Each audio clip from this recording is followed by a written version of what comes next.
he let me get a farmers. It's Suzanne here, and today's an exciting day here at the farm.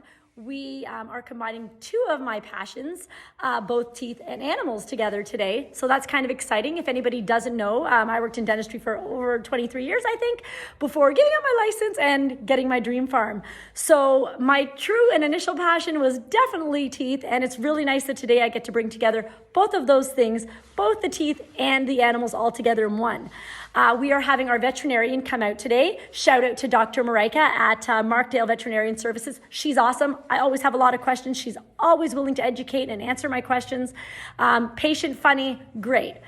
So she's coming out today, hopefully with one of her vet techs, Jackie. She's really fun too and very knowledgeable and great. And we can't wait to have them out today so that we can get our horses' teeth floated. So what does the term floating mean? It doesn't mean to make the teeth, float in a horse's mouth or anything like that. It actually gets its name from the tool that they use, which is called a float, and it floats the horse's teeth. And what we're trying to do today is to gently file or grind down any rough edges or hooks that may be on the horse's teeth. So generally that means the back teeth. Horses have about 36 to 40 teeth. We're gonna go with 36 on an average 5-year-old, say, because a lot of mares or female horses, they don't have the 4 wolf teeth that are there, which would make 40 teeth. So horses' mouth is kind of like humans. We have front teeth, which are incisors. They use those front teeth for grasping, let's say, the grass or hay out of the feeder in order to pull it into their mouth. And then they have premolars and molars at the back like we do. Now, our premolars and molars in humans are made up of little cusps and ridges and grooves, which help teeth kind of fit together in order for us to do our eating. Horses' premolars and molars need to be a nice, flat, firm surface so that they can grind or move together. And that's important because things like hay, if you've ever felt hay, it is really rough and coarse and dry.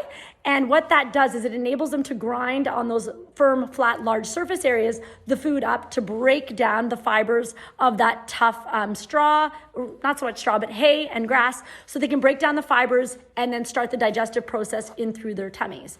So in order to make sure a horse is breaking down their food properly, and also making sure that they're getting as much nutritional value in the absorption in the GI tract, we have to make sure that the teeth are really good and healthy.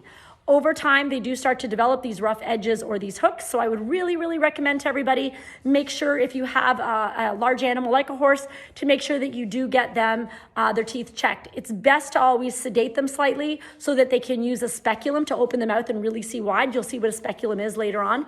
It basically holds the horse's mouth open so the vet can get a really good look in there.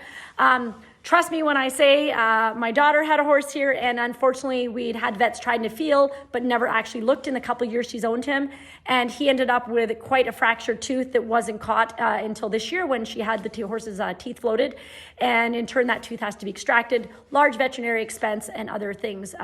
So we want to, like people, catch dental health things and problems really early. So really speak to your vets if you do have these large animals, and talk to them about when is appropriate timing for your particular horse. So I think that's some knowledge for you just to get a basis. We're going to get these teeth all cleaned up today and make them nice and flat and firm so we get really good digestion. What's also really interesting is Smurf, my white guy, you'll see later on. We've just been teaching him, he's starting to learn how to drive. So that's like pull a cart or a wagon or a sleigh. And he's been playing around with the bit in his mouth a lot. And the bit is the metal piece that goes into a horse's mouth to help with controlling and steering and all sorts of things.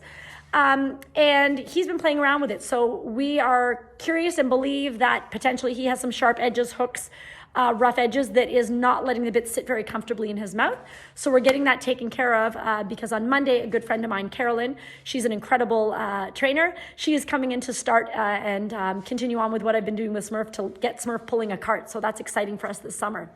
So hopefully you'll catch some video, take a look, and see exactly how they do it. It's kind of loud. It's not conventional of our normal people dentistry, but I love it all the same, and I'm so happy that they're coming out today, and I hope you guys can learn something from this today.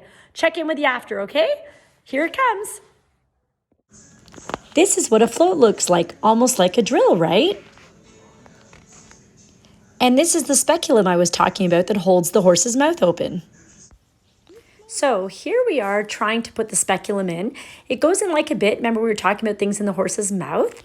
And it's kind of interesting. Once they get it in, it will attach on just like almost a bridle. And we're going to try to make sure it's nice and firm.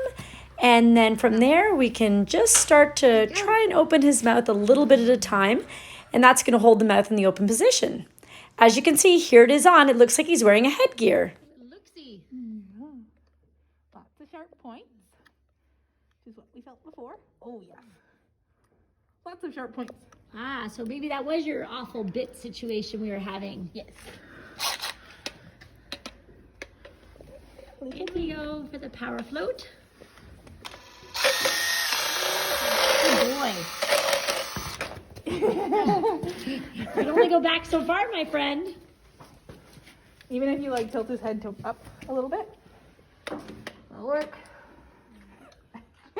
Everything's so small.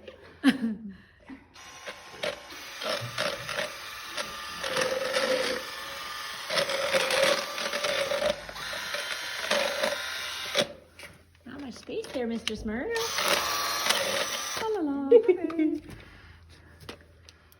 It wasn't just Smurf who got his teeth floated today. Here you can see Dr. Marika and Jackie working on Remington, and there's a picture inside a horse's mouth. How cool is that? Thanks for joining us.